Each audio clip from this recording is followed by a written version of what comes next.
My alcoholic wife wanted full custody of our daughter and started making up lies about me to get it, so I exposed her for who she really was. I was awoken on my daughter's 5th birthday by her jumping on me and hugging me. "Daddy, Daddy, wake up," she repeated. She'd always wanted me to join her for a princess tea party, so for one of her presents, I bought an adult-sized princess outfit. "What is this, Daddy?" she asked. "Well, to go to a princess tea party, I need to be a princess, right?" Her eyes lit up, and she basically squeezed me in that dress herself with how excited she was. We made iced tea, and she kept giggling, saying this was the best birthday ever. I had so much celebrating her birthday with her, but at the end of the day, as I put her to bed, she hugged me tight. "Please don't leave, Daddy." I told her stories until she dozed off, but later that night, when I broke down crying, the truth was, my alcoholic wife and I were divorcing. She wanted full custody of our daughter, and I knew she'd stop at nothing to get it. You see, my wife Rachel's brother was the lawyer who represented her in the custody battle. The guys never lost a case, like, ever. Matt took on this case for a woman that was a total mess. She had a history of alcohol abuse, no job, and lived in a crappy part of town. She had 3 kids, and their dad was trying to get full custody. The guy was your perfect dad on paper. He had a great 9-to-5 job, made good money, and lived in a nice apartment.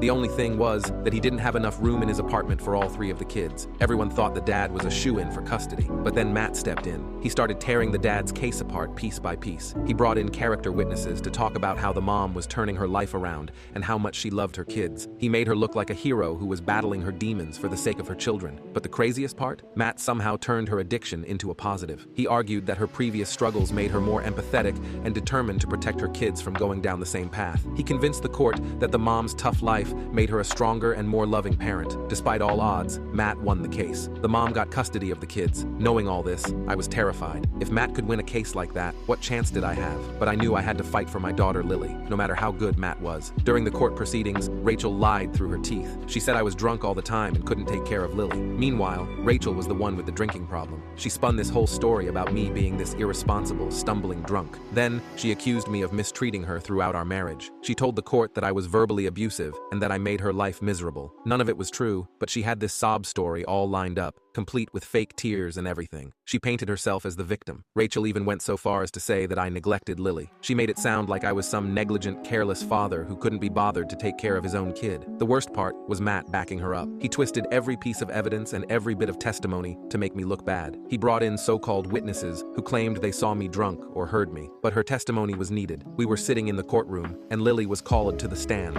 After the judge asked her a few questions, it was time for her to speak. Lily said, "I love my daddy so much. He's the best daddy in the whole world. He makes me good food every day. He reads bedtime stories every night. I want to stay with daddy." When the judge asked about her mother, she said, "Mommy loves me too, but she doesn't like to play dolls with me. She sleeps a lot, and I can't wake her up. And sometimes she gets mad and yells, but daddy never yells." Lily's innocence and honesty were heartbreaking. She didn't understand all the legal stuff, but she knew what it felt like to be cared for and loved. Her testimony was simple, but incredibly powerful. As Lily left the stand and came back to sit with me, I hugged her tightly and told her how proud I was of her. Her words had cut through all the lies. This was something that Matt couldn't fake. It was a turning point in the case, and it gave me hope. The judge took everything into consideration, including Rachel's behavior in court and Lily's testimony. Meanwhile, Rachel's desperation led her to more extreme measures. She faked injuries and claimed I was the one who injured her, but her lies started to unravel when inconsistencies in her stories were exposed. My lawyer played the recordings I had made of my phone calls with Rachel. In these recordings, Rachel's true nature came out. You could hear her slurring her words, yelling irrationally, and making threats. The real kicker was when my lawyer showed the photos and videos of Rachel showing up drunk to supervised visits. There she was, in front of the whole court, stumbling and incoherent. She played the video in its entirety. I looked at Rachel while she watched herself cause a scene. She sunk down and tried to make herself appear smaller. Rachel's face went pale as the evidence was laid out. She tried to interrupt and explain away the recordings and the photos, but it was clear to everyone in the courtroom that her facade was cracking. The final blow came when my lawyer called one of Rachel's own friends to the stand. This friend reluctantly admitted that Rachel had a serious drinking problem and had often confided in her about how she felt bad at times for manipulating the court case. She even mentioned how Rachel had laughed about turning my own parents against me. The courtroom was silent as the weight of this testimony sank in. Rachel's lawyer, her brother Matt, looked visibly flustered for the first time. He tried to regain control, but the damage was done. The judge looked at Rachel with disapproval. Rachel started to lash out. She made desperate attempts to deny the evidence, but her stories were too inconsistent. She kept getting caught up in lies. She claimed the recordings were fake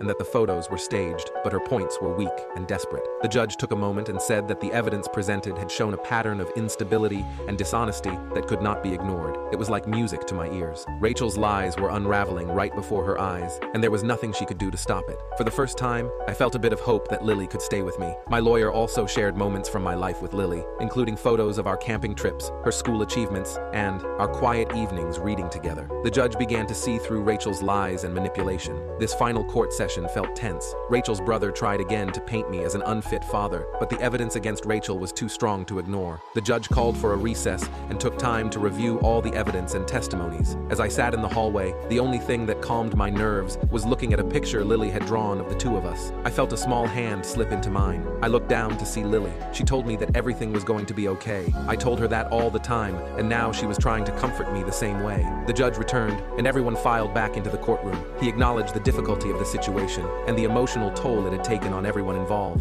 Then, he turned to Rachel and me. He then said that after careful consideration, it was clear that I had the best interests of Lily, and said she had been awarded to me. The courtroom erupted in chaos as Rachel began to scream and shout. The judge's gavel banged loudly. I felt an overwhelming sense of relief and joy. I knelt down and hugged Lily tightly. I began crying, and Lily wiped my tears. She looked up at me and asked if she would see Mommy again. I told her that she could see her whenever she wanted, as long as I was there. We drove home in silence. Once we arrived, I started making dinner while Lily played with her dolls. At dinner, she asked me with those big, innocent eyes if we were going to be okay. I told her that we would be more than okay. I said we were going to be happy. She smiled, and we enjoyed the rest of our dinner. We had each other, and that was all we needed. The weeks that followed were quite the adjustment. I took a leave of absence from work to spend more time with Lily and to help her settle into our new routine. We went on long walks, visited the park, and spent hours reading stories and playing games. One evening, as Lily and I were cuddled up on the couch watching a movie, she looked up at me with a serious expression. She asked me why her mommy didn't want to be with us, and I struggled to find the right words. I explained that her mother was going through tough times, and that she loved Lily very much, but couldn't take care of her the way she needed right now. Lily nodded. She told me how glad she was to have me as her dad, and snuggled closer to me. I knew there would still be hard days ahead, but I also knew we would face them together. Every year on Lily's birthday, we kept up our special tradition, a princess tea party. It was our thing. Fast forward a few years after the custody battle, and one day, Lily comes home from school with the biggest smile on her face. She'd won an award for being the best reader in her class. I was so proud of her. She ran to her room and came back with this shiny certificate. She was so excited to put it up on the wall. I grabbed a frame and we hung it together. Looking at that certificate, I couldn't help but think about our journey. Life had settled into this happy routine. I was back at work,